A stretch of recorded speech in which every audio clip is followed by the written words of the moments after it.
Hello. Edutainment Studios and Access Healthcare welcomes you to our Patient Education Series. This module is about insulin therapy, the ins and outs of using insulin. Every cell in your body needs sugar as its fuel source or energy. However, sugar cannot get into most of your cells directly. After you eat food and your blood sugar level rises as the food is digested, special cells in your pancreas are signaled to release insulin into your bloodstream. The insulin acts as a key to open cells to allow sugar in as fuel. If you have more sugar in your body than it needs, insulin helps store the sugar in your liver and releases it when your blood sugar level is low, or if you need more sugar, such as in between meals or during physical activity.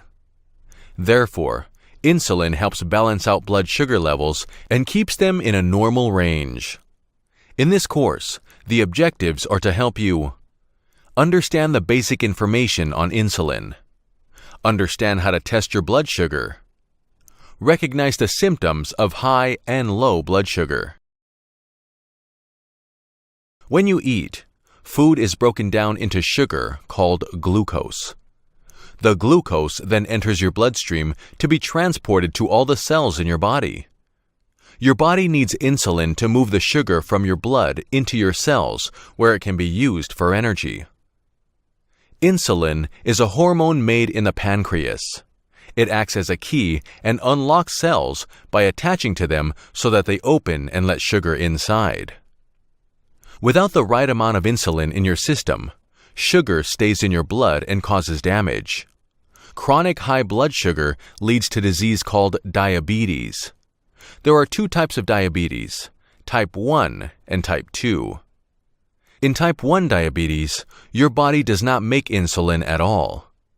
Type 2 diabetes, your body either does not make enough insulin or it does not use the insulin like it should. The body becomes resistant to it. High blood sugar is called hyperglycemia. You will usually not notice symptoms until your blood sugar is over 200 mg/dl. Symptoms also can come on slowly. They can include urinating more often, being thirsty, blurred vision, feeling tired, and headaches. It is important to be aware of these signs so you can catch high blood sugar early and treat it. If you do not, you could develop ketoacidosis, a condition that can lead to a diabetic coma. Symptoms for ketoacidosis include fruity-smelling breath, nausea and vomiting, shortness of breath, and very dry mouth. If you have symptoms of ketoacidosis, call your doctor right away or go to the nearest ER. Low blood sugar is called hypoglycemia. It means your blood sugar is less than 70 mg/dl. Symptoms can be different for everyone and may include shakiness, sweating, having chills or feeling clammy, confusion, lightheadedness or dizziness, nausea, feeling tired, blurred vision, and feeling nervous or anxious. If you have symptoms of low blood sugar, eat or drink 15 to 20 grams of sugar or simple carbohydrates right away. Also, ask your doctor if you need a glucagon kit. This is a special medicine to treat severe low blood sugar. A key part of managing your diabetes is measuring your blood sugar with a glucose meter. Talk to your doctor about how often and when you need to test. Each time you measure, record your results so you can share them with your doctor and look for patterns in high or low numbers. Your doctor will recommend blood sugar goals that are right for you. The American Diabetes Association recommends these numbers. Before a meal, 70 to 130 mg/dl. 1 to 2 hours after the beginning of a meal, less than 180 mg/dl.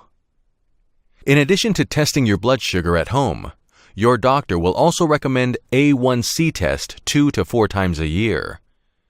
An A1C test is a simple blood test that tells you the average amount of sugar in your blood for the past 2 to 3 months.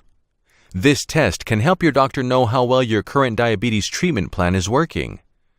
Just like with blood sugar testing on your meter, Your doctor will give you a goal for your A1C. In general, the American Diabetes Association recommends less than 7%.